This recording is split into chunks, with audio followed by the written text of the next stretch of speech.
तो जननी की महिमा जगत में निराली, तो ब्रह्मांड में श्रेष्ठ सबसे पिता है। सुवन के जन्म से ले अपने मरण तक ललन के जतन में ही जीवन बिता है। अरे सुनिए सुनाती हूँ अनमोल गाथा, तो पिता पुत्र की ये अद्भुत कहानी। मरी जा रही आज इतनी मानवता, सिया राम आँखों में है सबके पानी।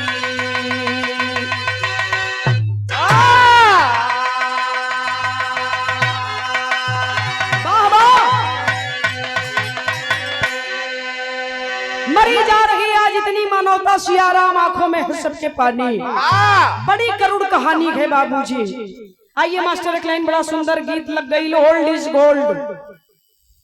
आजकल का नया गीत जवन बा के छोड़ा, आई देखा पुरान बा, ओल्ड इज गोल्ड। आवा मास्टर।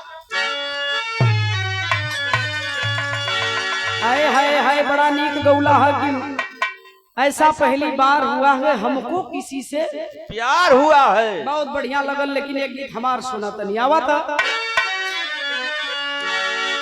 अरे मुझे तेरी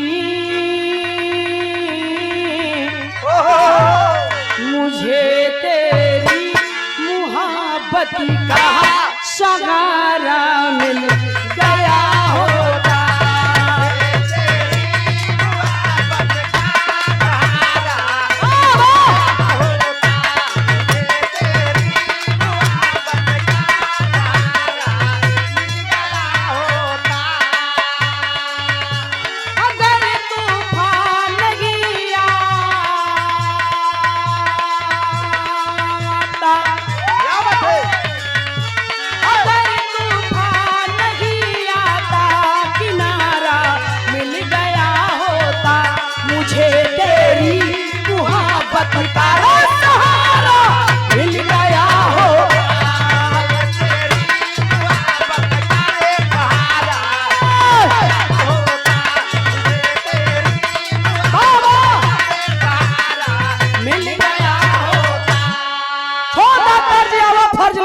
मास्टर आवा।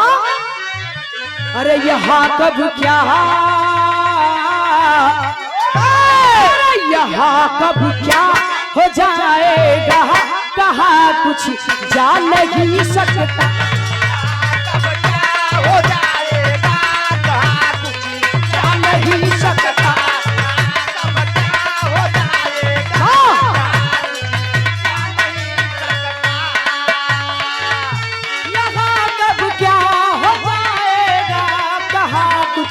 जान नहीं सकता, कहा कुछ जान नहीं सकता। खता जो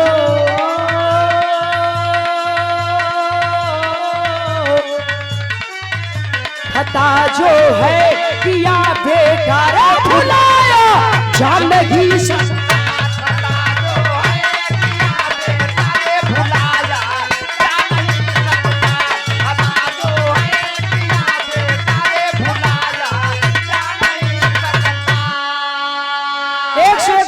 पुरस्कार पंथी यादव जी, आपके द्वारा बहुत बहुत धन्यवाद। आप सभी को प्रणाम करती हूँ। कहानी बड़ी करुण रस की है और बड़ी करुण कहानी है। अरविंद भैया इस बिरहा को सुन लेंगे कि मेरी सबसे बड़ी पूंजी वही है। मालिक ना करे किसी के घर में ऐसी औलाद जन्म ले ले। लेकिन हाई देखा कहानी कहाँ कहाँ कैसा न तनिया मास्टर।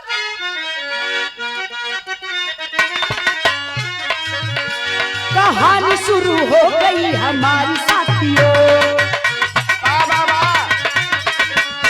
हर घर की बताती हूँ ये बीमारी साथियों। कर्नल थे लखनऊ के सूरज भान निराले, तारा की पत्नी बच्चे दो लाड से पाले। बड़ा यमान छोटा था विशाल दुलारा,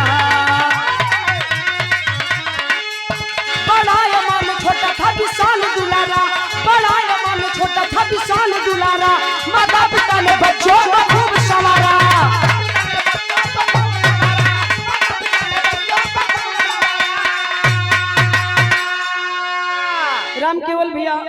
जाना तनी बिरहा रोजे रोजे चलत बा हमनियों के आज बिरहा बनारस में बा चोलापुर धरसोना तो कार्यक्रम लगातार कोयन के बाद ढरकल नहीं लेकिन ये बिरहा के सुनब तनी आप लोग ध्यान दिए बनारस चाहे गाजीपुर और चाहे मऊ हो ये हमारे उत्तर प्रदेश की राजधानी कहाँ है लखनऊ बिहार की राजधानी पटना एतरे हर राज्य के राजधानी होके दुनिया के लोग जाने ना लखनऊ उत्तर प्रदेश की राजधानी लखनऊ के रहे वाला बाबू सूरज भान जी बाबा फौज में कर्नल पर ड्यूटी दे रहे थे कर्नल के पद पर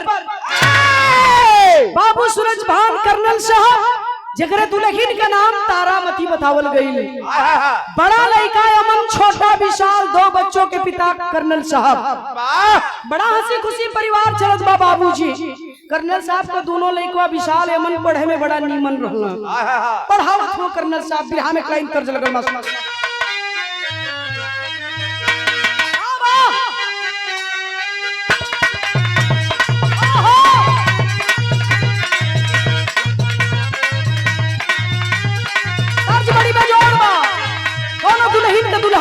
पायलट रहलन 4-6 महीना पर खुरापाती मरद छुट्टी पावा तो घरे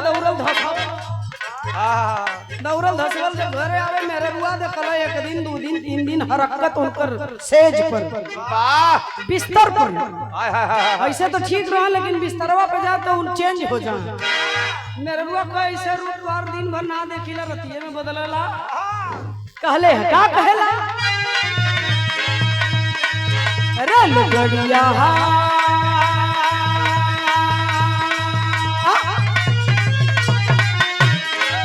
रल गड़िया चलावे न पलमुआ देखेला नहीं लाल झंडिया देखेला नहीं लाल झंडिया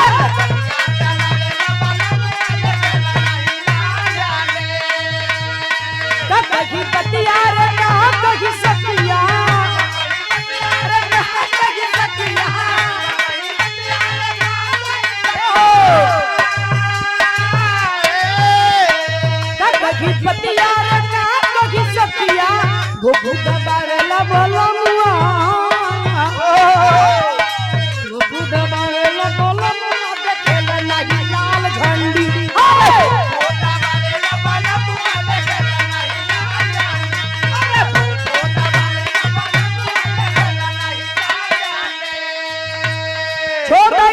लेकिन फर्ज पर गौर करिहन भयल का मास्टर लगे तनी लगे बाबू सजावे ले सपना ललनवा हमार कुछ बनी है बाबू सजावे ले सपना ललनवा हमार कुछ बनी है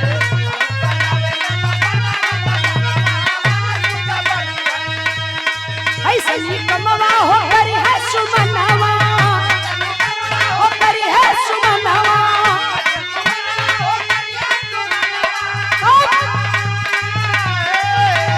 जानी जाई हम जगनवा ललनवा हमार कुछ बनी है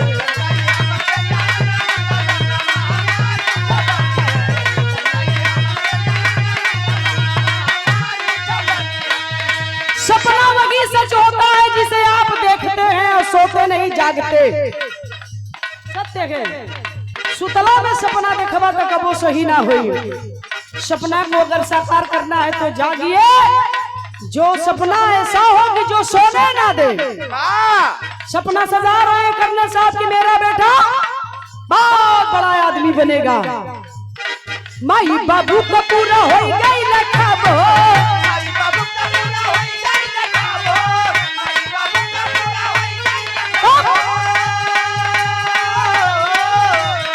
बेटा बापा गई विदेशों में जब हो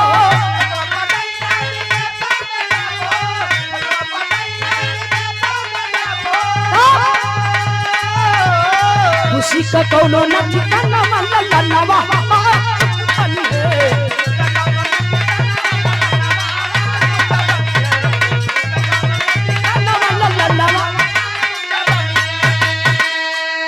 और हमारे आदम बाबूजी कर्नल साहब का सपना साकार हुआ एक नहीं 2 बेटे दोनों बेटे नौकरी पा गए पढ़ना पढ़ाई पूरा भइल, दोनों लड़कन को नौकरी लगल। तो नौकरी हिंदुस्तान की धरती पर ना अरविंद भैया, दोनों लड़कन को नौकरी अमेरिका में लगल कर्नल साहब के। बाबा जब दोनों लड़का अमन विशाल अमेरिका में नौकरी पौले तो माई बाबू के खुशी का ठिकाना नहीं बा। प्रधान जी जमीने छोड़ दो।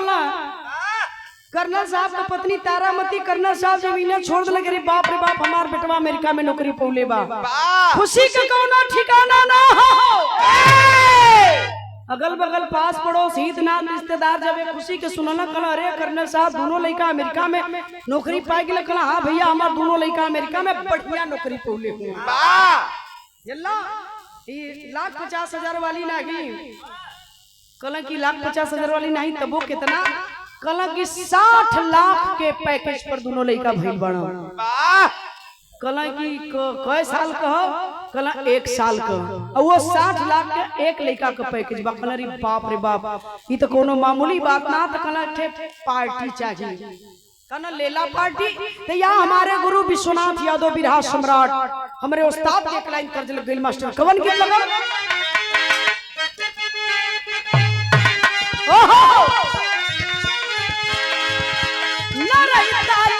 चिकन मटिया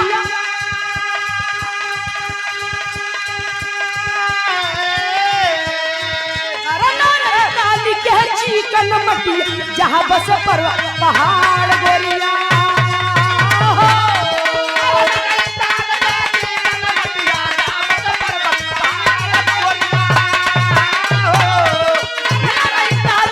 चिकन मटिया, जहाँ बस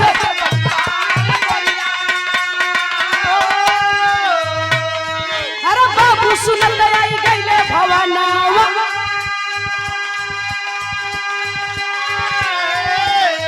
अरे गर्ल सुनल आई गईले भवनवा, पाठी दिए बरियार निकवा।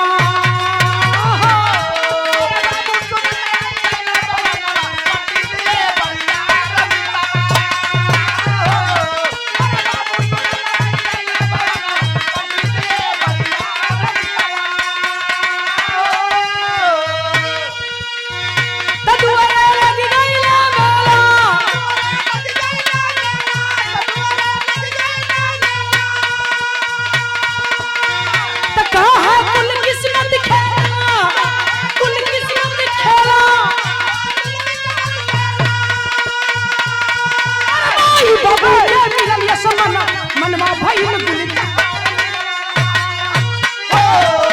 माई बाबू के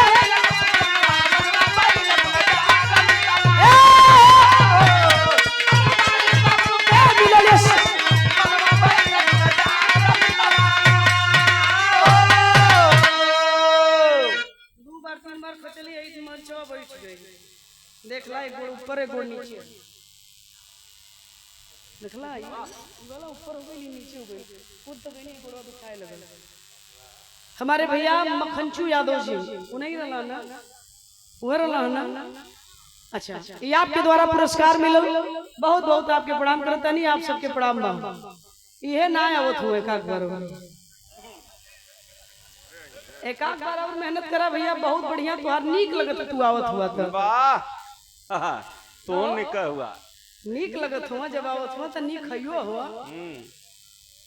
अरे कादला ही ना हो के बोलाला देखे नहीं के वो तो कुलिए दे दिए हम। हाँ कुल दे दिए हम, लेकिन उनकर हम ले बना उनका काटा थका ना, उनकर हम ले के का कर, हमारे पेटऊ खोजे या नपच हो जाए। अरे 500 खोजाई लेला हो हम उनकर कह देने कि ना ले भैया, वैसे खुशी से देबा रुपया पैसा का देव कथवा तो के 501 रुपया देवे कथवा 501 रुपया। हाँ, बात इतरे खोल के समझौली बात इधर भर मुठ्ठा हमार पकड़नी बहुत बेकार है। उधर रुमाल डाल भैया, यहाँ कुछ मर्द ऐसा हो खेला अर्थ के अनर्थ निकाले लगे। किस्सा बड़ा नीमन आप लोग सुनला है, एगो किस्सा हमरो याद आ गई बा, अगर इच्छा हो तो कह दे दम्मा पब्लिक तो उतना नहीं बा, जाएदा छोड़ी दा फिर कबो भेंट होई। हाँ, फिर भेंट होई या जल्दी होई। तोरो मन देखत ही लागी गइल बा एक टक निहारत वो अखिया पर लकियो नहीं गिरे अरे वो हमके सवेरे झरवावे के पड़ी कुछ पूज के आल हुआ घरे से एक टक ताकत हो पलकियो नहीं उनकर गिरत बा वाह तनी उनकर मुहवा देख ला लोगन ऐसे करत आंख दुखाए लगे हमारे ऐसे करे में 1 मिनट ये कैसे एक टक ऐसे कइले हुआ वैसे न 501 पर हुआ प्रैक्टिकली हुआ जायदा खैर मुधर ना जा आवा बिरहा पे बिरहा की कहानी न छूटे हंसी मजाक अपनी जगह बा लेकिन कहानी न छूटे भैया हो तनी गौर करिया कर्नल साहब के दरवाजे पर पार्टी चलत बा अरविंद भैया दोनों लइकन के नौकरी लगले पर पार्टी चलत बा आलीशान दमदार पार्टी चलत बा बफे लगल बा और वो बफे में वेज नॉन वेज दोनों सिस्टम लगल बा अलग अलग और वही में हिंदी अंग्रेजी उर्दू उर्दू जौन कौनो कौनो भट्ठा पर मिलेला कुल भट्ठा पे ना मिलेला ओ पे ना मिलेला जब तू लोग जात हुआ कौनो कौनो भट्ठा पर मिलेला उ वाला तनी 10 रुपया के झील ली दिन भर हिल श्रीकंठ लंठ महाराज दिन भर हिली उतरबे ना करी 10 रुपया में मिली दिन भर हिली यार वही अंग्रेजी हिंदी कुल चलत बा वही में एक से बढ़ के एक वीआईपी लोग सब लोग आइल बा हितनाथ रिश्तेदार गांव समाज सब बा वही में तू 4 गो अगुआ घूमे लगल एगो बात बताई ला दुनिया के लोग जाने कि लइका तनिको नौकरी पा गई चाहे छोट को चाहे बड़ को चाहे हेती चुकी नौकरी पावे चाहे बढ़िया एत बड़ा नौकरी पावे अगुआ दुआर खाचे लगल मेहरारू घरे में कर लड़की कुल पानी पियो पियो थक जाली कहिया भैया का दिन रखा जा यमन के पानी पियो पियो थक गइल बनी जा 4 जने आ जाइला गइला तले फिर 5 जने काल आ गइला देखो तले फिर आ गइला अच्छा तो वही पलटिया में 4 गो अगुआ घूमे लगला केरो लइकवा का मम्मा केरो लइकवा का फुफ्फा केरो लइकवा का मौसा ऐसे ऐसे घूमे लगला फेरी लगावे लगला पान गुलाई के बनारसी एकदम मघई पान वही म्यूजियम सारनाथ चौरसिया पान भंडार कैसा पान लगा के वही में अपन फिट बना लोग अब पान घुला घुला वही में घूमे लगला अपना हार्ड लइगा बियाह करन लाग हो गइल वाह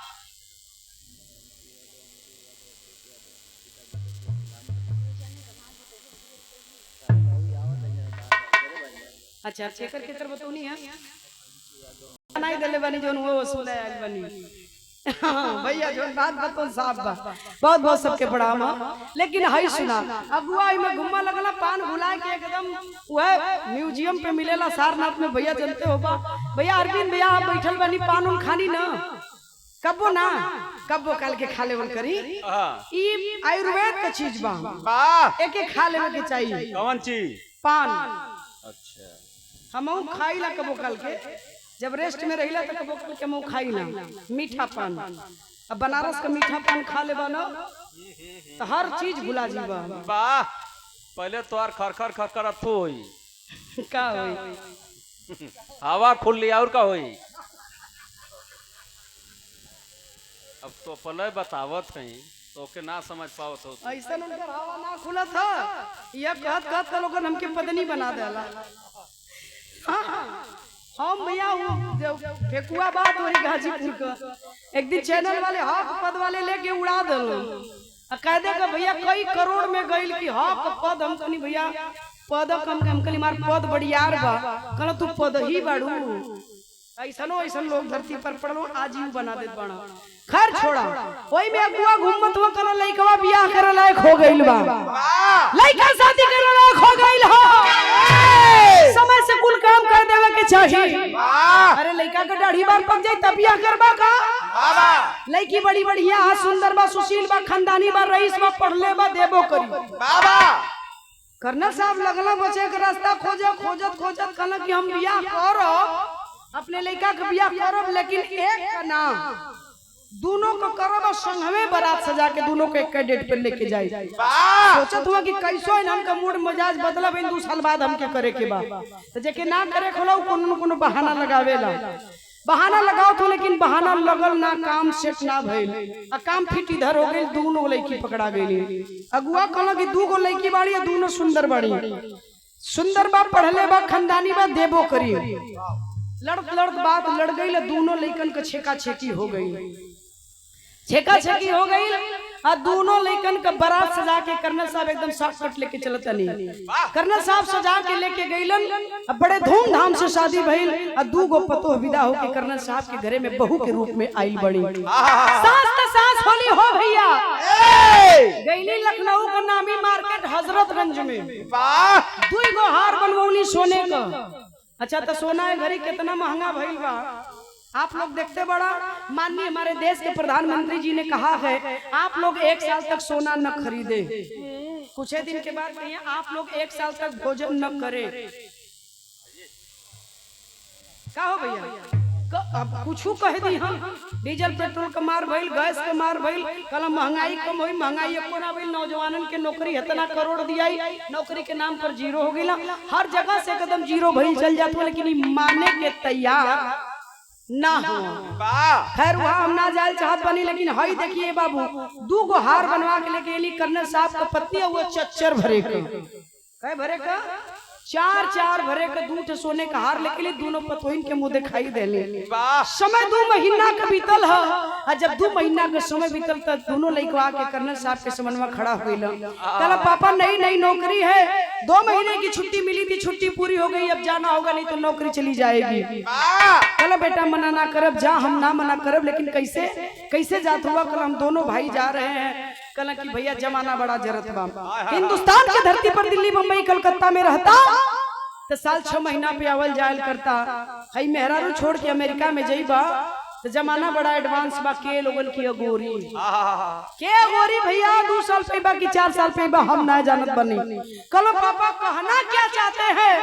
कल अपन मेहरारू लिए उले जाओ, लेकिन आते जाते रहना बाहर एक बाप। कर्नल साहब अपना पिता का फर्ज तो पूरा कर दिए बाबूजी, लेकिन अब देखिए बेटे का फर्ज शुरू होता है। दोनों बच्चे अपनी पत्नी को लेकर अमेरिका चले गए। अब एक लाइन तर्ज लग जाई मास्टर कवन,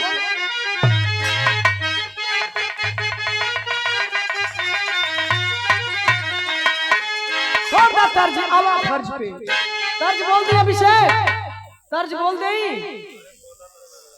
नहीं बोलदा, अरे तू हम ही के ढेर बतैबा, तू बजावा। कौनो मर्द मेहरारू के बात बा, पहली रात में मर्द गइल बा मेहरारू के लगे। अब मेहरारू घुघुट काट के, राम केवल भाई मेहरारू घुघुट काट के सुहाग रात के सेज पर दुल्हा का इंतजार करत रहे।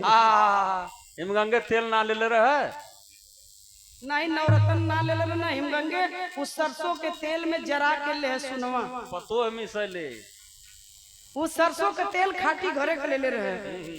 दुल्हा का इंतजार करत बाकी राजा हमारा यहाँ घुंघट उठई है। पहुँचला दुल्हा शायद संजोग से, जब घरे में दुल्हनिया घुंघट कर ले बा, दुल्हा कहला कैले पढ़ले हो, कैले पढ़ले हो। दुल्हनिया घुंघटवे में से 2-3 बार दुल्हा जब दबेर के पूछला, चला हो कैसे देखलो सही से देखा घुंघटवा कैसे कढ़ले रहो। हमार तो फुल पसीना से मर्दे एकदम भीज गई बा।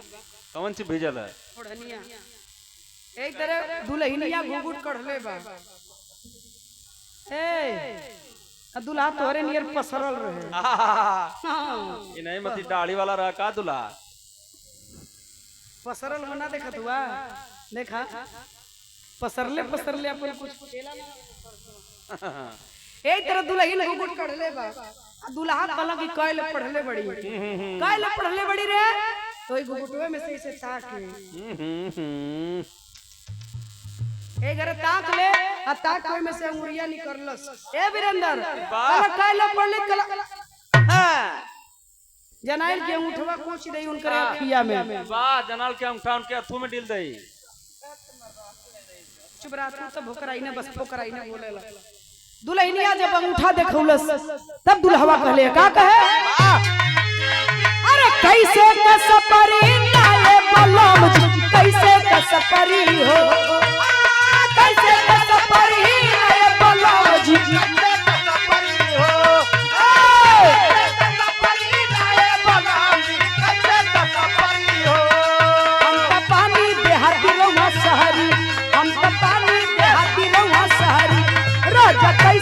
सफरी हो, हम तबानी देहाती रहुआ सारी, राजा कैसे का सफरी हो।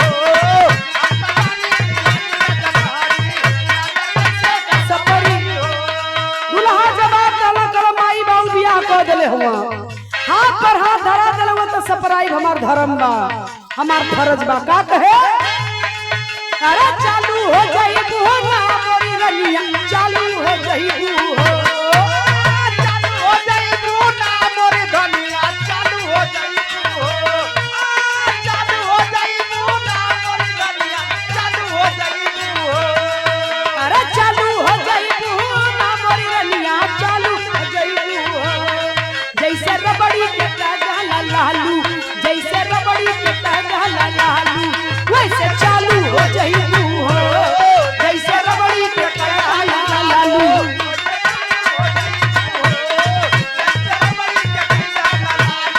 वैसे होगा अरे बीते समैया मोर पंचो बीते समैया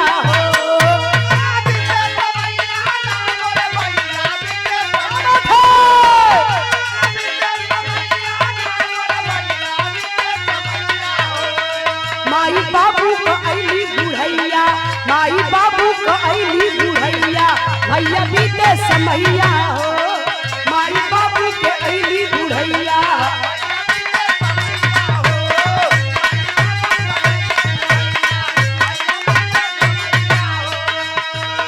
दोनों बेटा बहू लेके साथे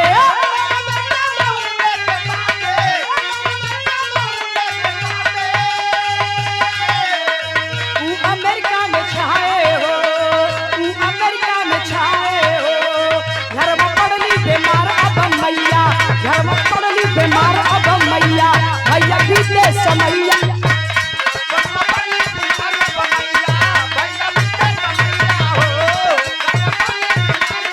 क्या बात है यहाँ सुने वाले बाबूजी गौर करी हन दोनों लड़कन के कर्नल साहब के अपने अमेरिका गईले अपने पत्नी के लेके 8 बरिस का दिन बीत गयल साल 2 साल का दिन ना दरोगा साहब 8 बरस का दिन बीता के दोनों बच्चे अपनी पत्नी को लेकर अमेरिका में हैं 8 साल का कुछ मतलब हो खेला भैया हो ये 8 साल के दौरान मालिक दोनों लड़कन के दू गो औलाद दे देहला माँ तो माँ होती है अमृत के धार कोई कितनो पियाई एगो माई बिना कैसे करे जवा जुड़ाई है भैया एगो माई बिना अब कर्नल साहब के पत्नी तारामती वही पोतवा पे देखे बदे तड़पे लगली लोग कहला कि सुतवा से मुरवा से ज्यादा सुतवा से प्यार हो जाला लइकवन खातिर तो तड़पते बाड़ी हूँ तो तड़प अलगे बा लेकिन वो लइकवन से ज्यादा वो लइकवा के लइकवा अपनी पोता नाती बदे तड़पे लगली कौन दिन आई देखल जाई 8 बरिस का दिन बीत गईल गईले उन्हन के शर्म ना लगत बा ये सोचे के चाहिए कि 8 साल का दिन बीत गल कर्नल साहब कहले ना कि आते जाते रहना फोन पर बात हो रही है सारा बात हो रहा हालचाल हो रहा है लेकिन बच्चे माँ और पिता से मिलने के लिए अमेरिका से लखनऊ एक बार भी नहीं आए फोन कही ना कर्नल साहब की बेटा 8 साल का दिन बीत गल गईले रे कुछ तो सोच हमन के बारे में अरे 2-4 दिन का छुट्टी ना मिलत है लइकवा के पापा बहुत व्यस्त जिंदगी हो गई भैया इतना पैसा आप लोग देनी है तो ध्यान से तनी से बिरहा के सुन ले आप लोगन युवा पीढ़ी के बिरहा बा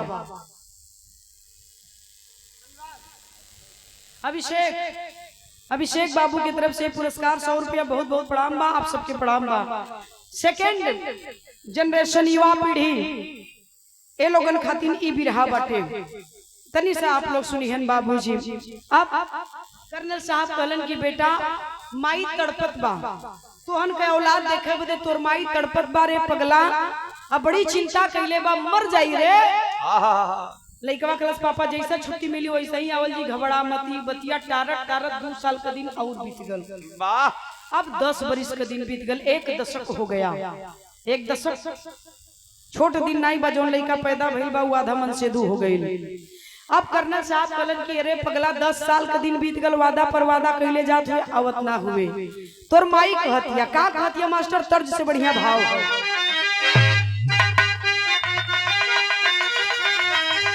अरे माई कहेले हो लाई डाला लाना के लाई डाला लाना के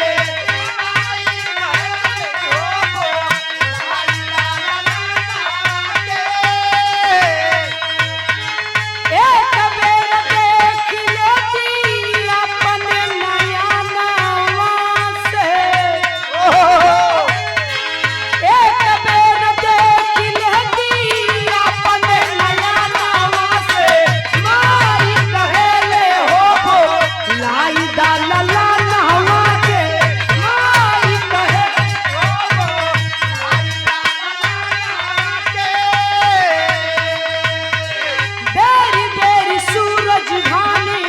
कर रोज फोन हो बेटवा के।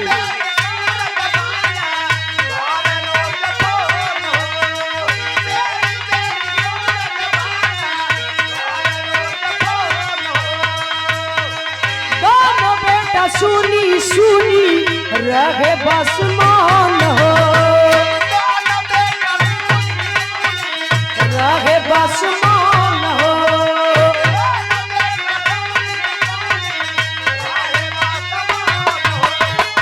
आरस कहले तनिको लाज ना दो गहलावन के, आरस कहले तनिको लाज ना दो गहलावन के। आई कहले हो लाई डाला नावा,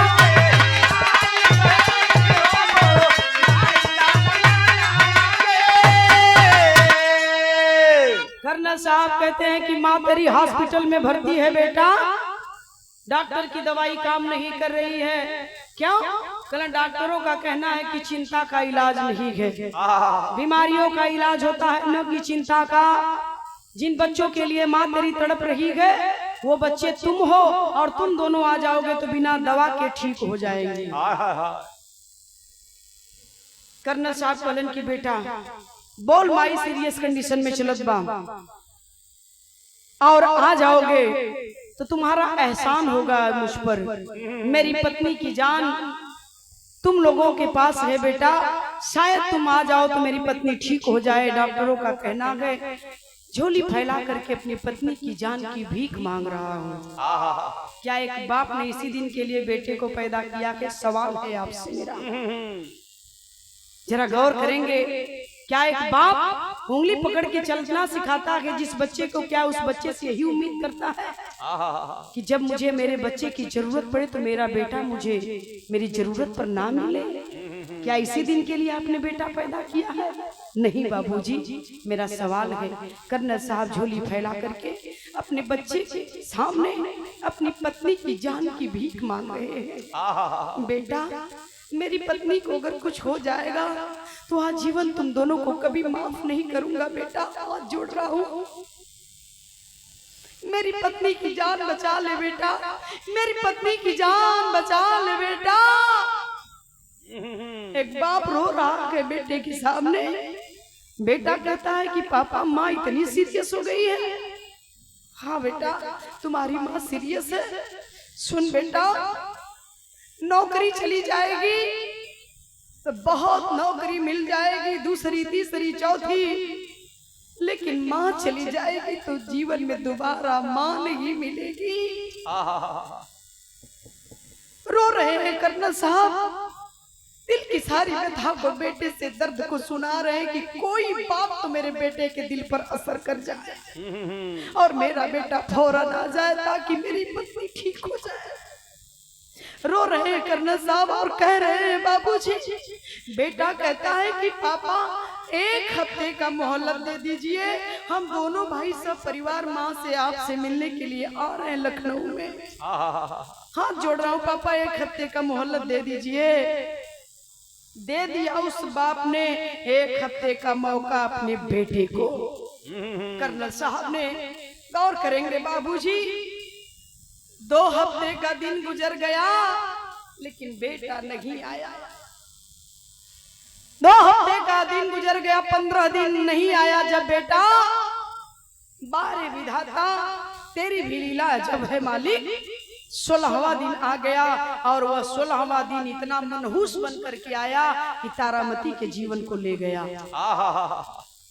छोड़ चली दुनिया कर्नल साहब की पत्नी तारामती, और मरते मरते तारामती ने अपने पति से अपने बच्चों के लिए 2 लाइन संदेश कहा था कि यही मेरी आखिरी इच्छा है स्वामी। और वह संदेश क्या था जरा गौर करेंगे मास्टर, कहना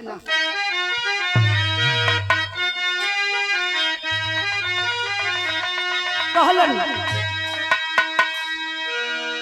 कि मरी गई माइया के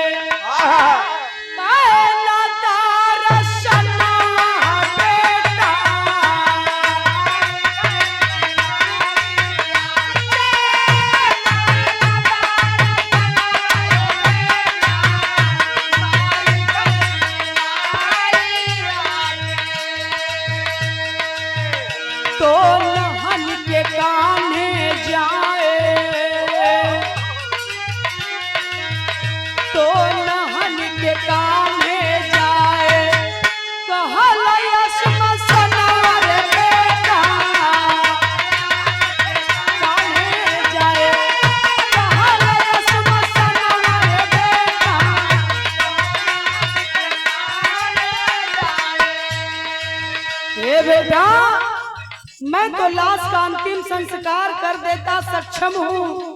फोन मिला करके कह रहे हैं कि आखिरी फोन कर रहा हूँ, वादा करता हूँ जीवन में दोबारा फोन नहीं करूंगा। माँ मर गई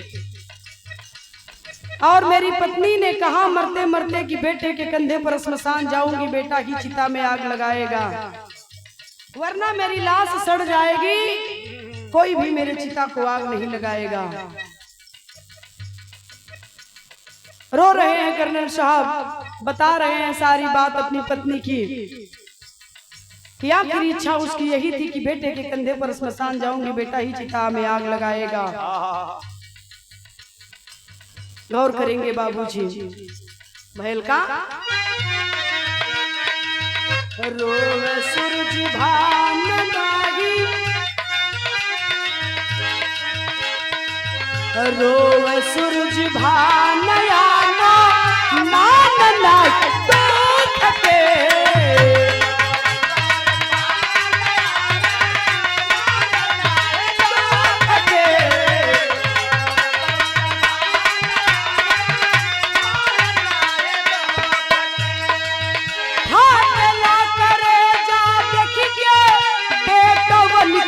रुक के हो बेटा बन के रुक के, बेटा बन के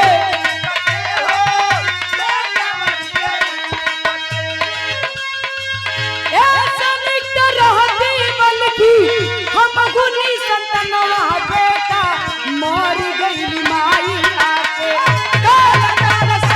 बेटा मर गई माई आके, बेटा।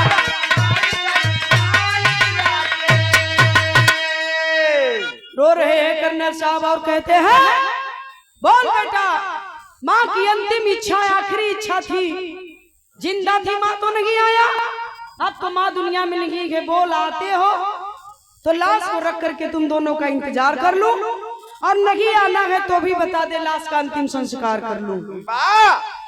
बोल बेटा इसमें से क्या करना है मुझे। बड़े मध्यम स्वर में बेटा जवाब देता है कि पिताजी माँ गुजर गई। हाँ, दुर्भाग्य है मेरा कि तेरी माँ ने मेरा साथ छोड़ दिया, जिंदा थी तो नहीं आए बेटा, अब तो माँ गुजर गई। कम से कम उसकी अंतिम इच्छा कि बेटे के कंधे पर स्मशान जाऊंगी, बेटा ही चिता में आग लगाएगा, तो उसकी अंतिम इच्छा को पूरा कर दे। बोल बेटा क्या करना है। लइकवा कलश की पापा फोन रखिए, आ रहा हूँ। अब कहानी करवट लेती है, जरा गौर करेंगे। टेरी लगाओ मास्टर। अरे रटनवा माई लाल के खरत, अरे पंचो रटनवा माई लाल के खरत, बेटवा के वियोग में तजदी हल पारनवा, अरे पारनवा, अरे पारनवा, रटनवा माई लाल के खरत, बेटवा के वियोग में तजदी हल पारनवा हो, रटनवा माई लाल के खरत। बेटा बेटा रटते रटते एक माँ ने दुनिया छोड़ दिया, लेकिन बेटा नहीं आया जब तक माँ जिंदा थी, और मरने के बाद आता है तो किस हालात में आया, जरा गौर करेंगे। विशाल धैला फ्लाइट गए, अरे आई अपने भारत में, देखला दुआरे मुअर पड़ल माई अपने भारत में।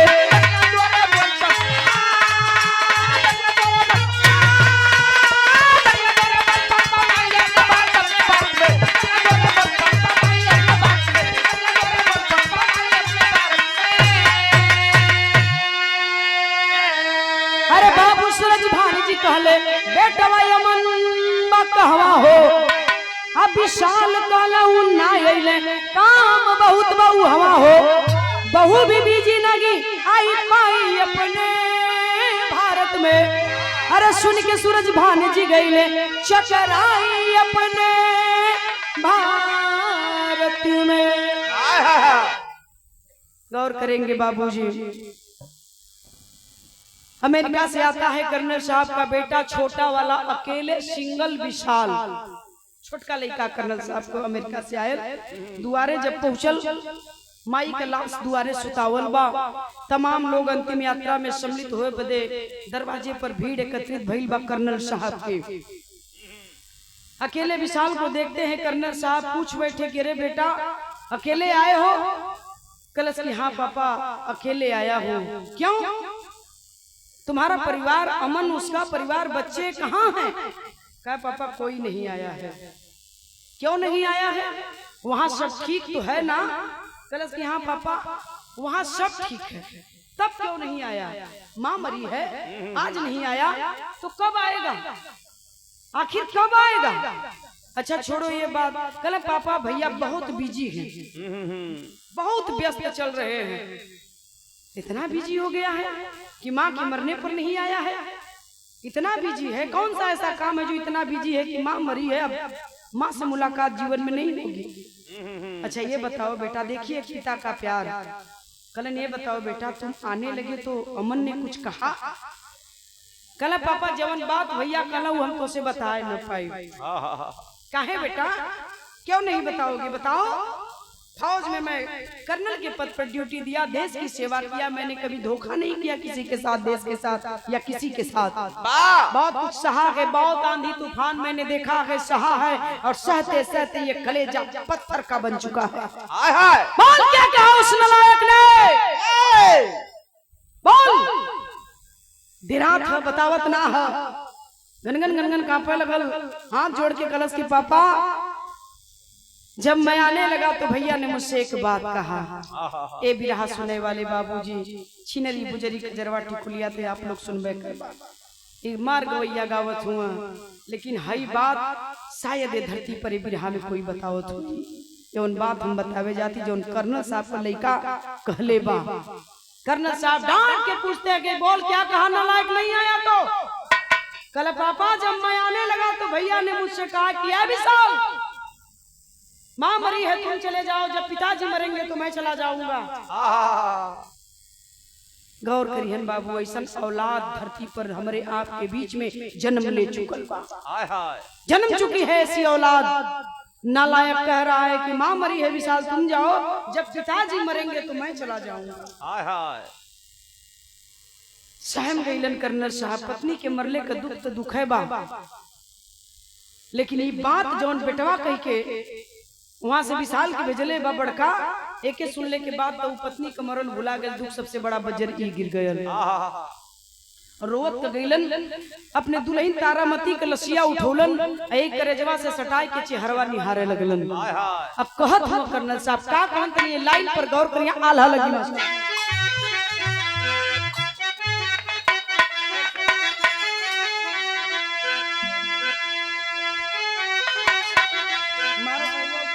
कहे का तलाशी के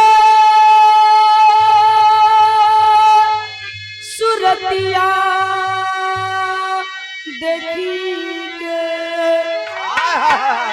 तलाशी के सुरतिया देखी के, कहे लगल बतिया पंचो,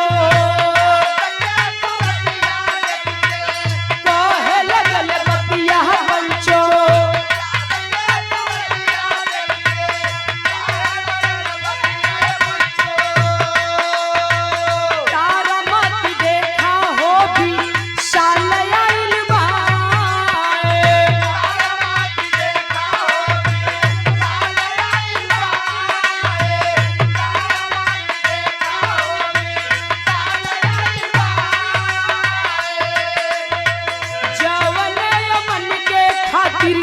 अमन चैन जगलू हो रनिया,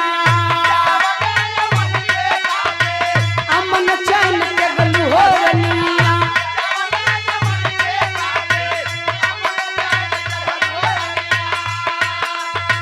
नौकरी लगहला ता तू गईलू हो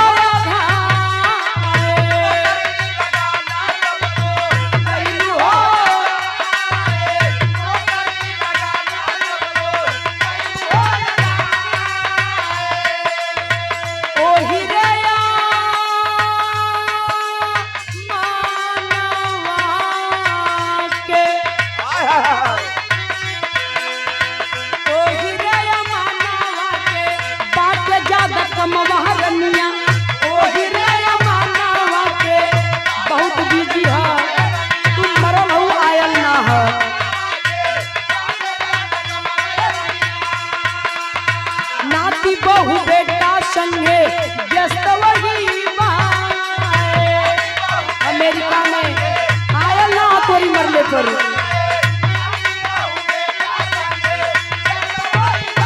और जवन पतोहियन के मुँह दिखाई हरवा देहलू पतोहियन के मुँह दिखाई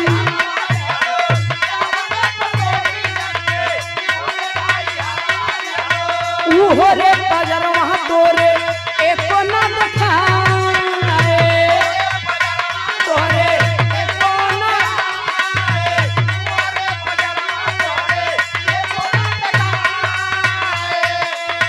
लड़कन के लड़का के खेला वहू न पवलू हो रानी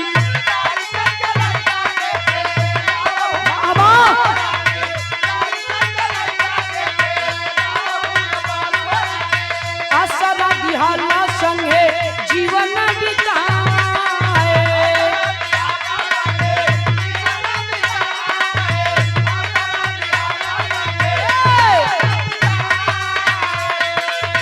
उठ के आवे समय तब उठ के आवे समय तब गईले घर में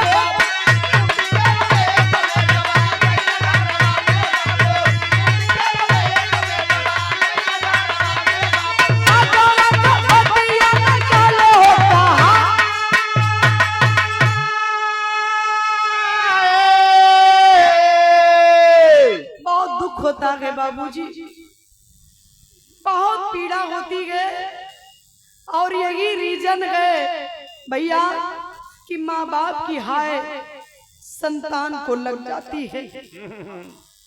जिस बच्चे को हम नाजों से पालते गए माई छाती का दूध पिया के बड़ा करे ले और जब बड़ा भैला पर वह लड़का जब माई बाऊ के ठोकर मारेला यही कारण है कि माँ बाप की बद्दुआ लग जाती है बच्चे को। हाय हाय हाय। और कोई भी माँ बाप अपने बच्चे को सुखी होते हुए कभी बद्दुआ दे ही नहीं सकता, इसकी मैं गारंटी लेती हूँ। वह माँ बाप अपने बच्चे को भूल कर भी बद्दुआ नहीं देता है। जब दुख का सीमा पार हो जाले अरविंद भैया तभी माँ बाप के दिल से बद्दुआ अपने बेटे या बेटी के लिए निकल जाती है। बहुत दुख है कर्नल साहब को, कलेजा फाट के मालूम पड़ा तो बहरे आ जाई। कल रे तारामती दोनों लड़का जब अमेरिका में नौकरी पौलन रे पगली हमन खुशी से जमीन छोड़ देली, पैर जमीन पे ना पड़त रहल। ओही लड़कन का जब बियाह करके लेके एली दूठे पतो एली तो चच्चर भरे का सोने का हार बनवा के अपने पतोहिन के ले जा के देलू चच्चर भरे का हार मुँह दिखाई में हो रानी। पता ना रहल कि हमन की परवरिश में कहाँ कवन कमी हो गई। आज हमन का औलाद हमन की इतना बड़ा धोखा दे दिलस। चिल्लात रही, रोत रह गई, गिड़गिड़ात रह गई, लेकिन औलाद आई ना रे पगली। हे रानी दुनिया में कोई किसी का नहीं है। जब अपना सगा बेटा अपना नहीं हुआ तो बेगाने पर क्या भरोसा करोगी। ए भैया रो रो करके कर्नल साहब सारी बात तो कहते गए। लसिया छोड़ दे हलन जा, छोड़ के गईलन घरवा में हो बाबू। जा करके घरवा में लोग सोचो तो कर्नल साहब घरवा में गईलन तो कोनो काम से गए लोहिया।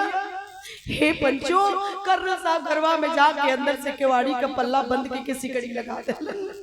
निकलन स्टाम्प पेपर अरविंद भैया निकाल के स्टाम्प पेपर 4-6 लाइन लिखलन।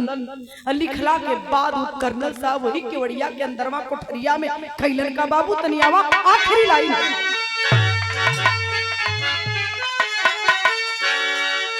लिख क्या लेटर सूरज भान सिंह बंद कई के कोठारी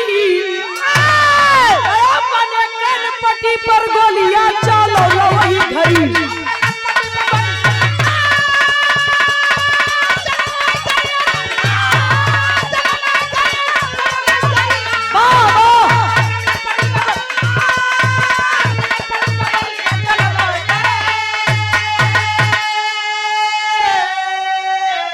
पहली लाइन कर्नल साहब ने उस लेटर में अपने बड़े बेटे अमन के लिए लिखा, जो मां के मरने पर अमेरिका से आया नहीं। बाबूजी क्या लिखे हैं? तक कहला अमन व्यस्त रहा, अरे कराना या काज हो, अरे तारा साथे चिता हमरो चली जाइए आज हो, तो के हमारा खातिन भारत में फिर से अरे नहीं आवई के पड़ी, अरे बने कनपटी पर गोलियां चलो लो।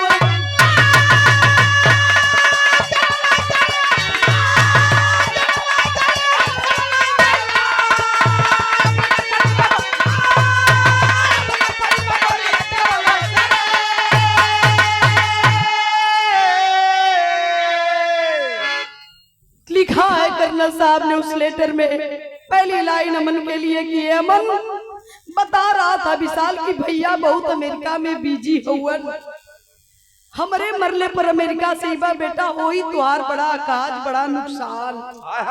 सुन बेटा, आज ही मेरी पत्नी के साथ मेरी भी चिता जल जाएगी, मेरे लिए तुझे अमेरिका से आने की जरूरत नहीं है, काज करने की जरूरत नहीं है, आज ही मेरी पत्नी के साथ मेरी भी चिता जल जाएगी। पहली लाइन अमन के लिए, दूसरी लाइन विशाल के लिए, जो मां के मरने पर अमेरिका से छोटा वाला बेटा आया था। कलन ए विशाल, तेरी मां की इच्छा थी कि बेटे के कंधे पर चढ़कर स्मशान जाऊंगी, बेटा ही चिता में आग लगाएगा, तो सुन मां की इच्छा पूरा कर देना बेटा, लेकिन खबरदार मेरी लाश को हाथ मत लगाना, यह हक मैं तुझसे छीन रहा हूँ, ना मेरी लाश को हाथ लगाना, ना मेरी चिता में आग लगाना। तुमसे वफादार, तुम लोगों से ज्यादा समझदार मेरा ड्राइवर है, मेरा ख्याल रखता है, ये हक ये अधिकार मैं अपने ड्राइवर को देता हूँ, मेरी चिता में आग वही लगाएगा। रहा सवाल लाश को स्मशान ले जाने का, तो मेरे पास पड़ोस के लोग मुझे स्मशान पहुंचा देंगे अपने कंधे पर चढ़ा करके, इतना मैंने अपने समाज में बनाया है। तीसरी लाइन लिखते हैं कि ये समाज के लोगों, हाथ जोड़कर एक विनती कर रहा हूँ, एक गलती हो गई है उसके लिए माफी मांग रहा हूँ, एक गुनाह हो गया है मुझसे, दुनिया से तो जा रहा हूँ, लेकिन जाते जाते इस दुनिया से आप लोगों से माफी इसलिए मांग रहा हूँ कि दो नालायक औलाद आपके बीच में छोड़कर जा रहा हूँ, इस गुनाह के लिए मुझे आप क्षमा कर दीजिएगा। और उसी लेटर में चौथी लाइन लिखते, अपना सारा धन रुपया पैसा सारी संपत्ति गरीबों में दान करता हूँ, 1 रुपया भी मेरी संपत्ति का मेरे नालायक औलादों को नहीं मिलना चाहिए। साइन कर दिए स्टाम्प पेपर पर। पांचवी और अंतिम लाइन उस लेटर में कर्नल साहब ने लिखा कि हे विधाता, एक गुनाह तूने भी मेरे साथ किया गया, जैसे तूने मेरी पत्नी की गोद में 2 नालायक औलाद दिया, काश एक बेटी दे दिया होता तो आज ये दिन न देखना पड़ता, ये दिन न देखना पड़ता। बुरा मत मानिए भैया हो, हाथ जोड़ के आप लोगों से तुच्छ सी गाय का नीतुराज एक बात कहना चाहती हूँ बाबू, बेटा एक घर बसाता है लेकिन बेटियां 2 घर को बसाती है। सुनने के देरी है, बाबू का तबीयत ना ठीक है, माई का तबीयत ना ठीक है, पैर में चप्पल हो कि ना, तन पे बढ़िया वस्त्र हो कि ना, नंगे पैर अपने माँ बाप के दरवाजे पर सर्वप्रथम पहुँचने का काम वह बेटियां करती है बाबूजी। बेटियां 2 घर बसाती है, बेटा 1 घर बसाता है, यही सत्य है। लिखने के बाद कर्नल साहब ने अपनी रिवॉल्वर को निकाला और अपने हाथों अपनी कनपटी पर निशाना लगाकर घोड़ा दबा दिए। गोली का आवाज सुनकर के लोग जब तक गईलन दरवाजा के तोड़ल गयल, चूंकि अंदर से बंद गईले हुआ दरवाजा के तोड़ल गयल, जब तक दरवाजा के तोड़ल जाता तब तक कर्नल साहब दुनिया छोड़ दे। कर्नल साहब दुनिया छोड़ दिए, लाश निकाली जाती है बाहर। बड़ा दुख है लोगों को कि बाहर नालायक औलाद, आज यह औलाद अगर ऐसा घिनौना काम नहीं करती तो हमारे बीच से एक सामाजिक व्यक्तित्व के धनी भले आदमी, सामाजिक हमारे कर्नल साहब आज इस दुनिया से इस तरह न जाए।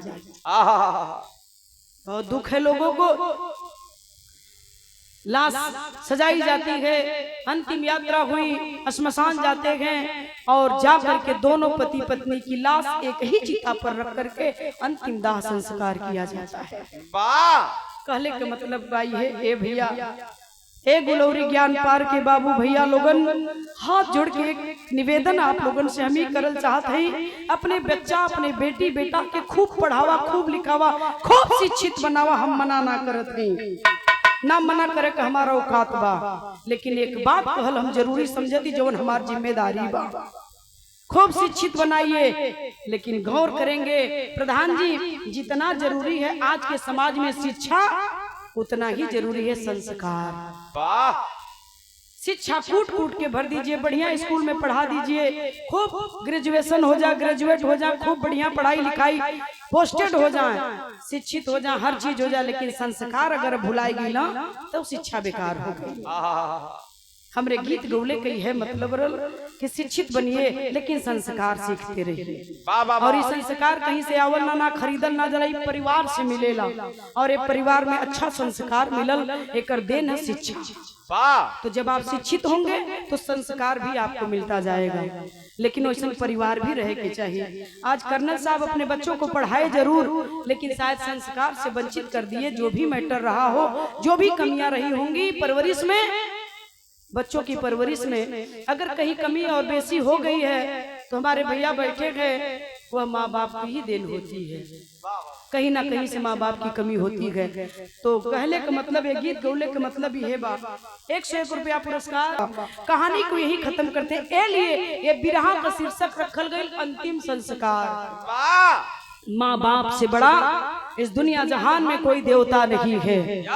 मत जाइए मंदिर मस्जिद गुरुद्वारे गिरजा घर में, माँ बाप की सेवा कर देना यारों, कहीं जाने की जरूरत नहीं है। कहने का मतलब ये है, माँ बाप से बड़ा देवता कोई ना है। गीत खत्म, खानदान का परिचय। गुरु बिहारी गुरु रमन ऐसे थे शिवतन में, श्यामा सीताराम जी विश्वनाथ के मन में, रटनवा माई लाल के करत तनी तू सिया राम का ऐसा बोला घनवा।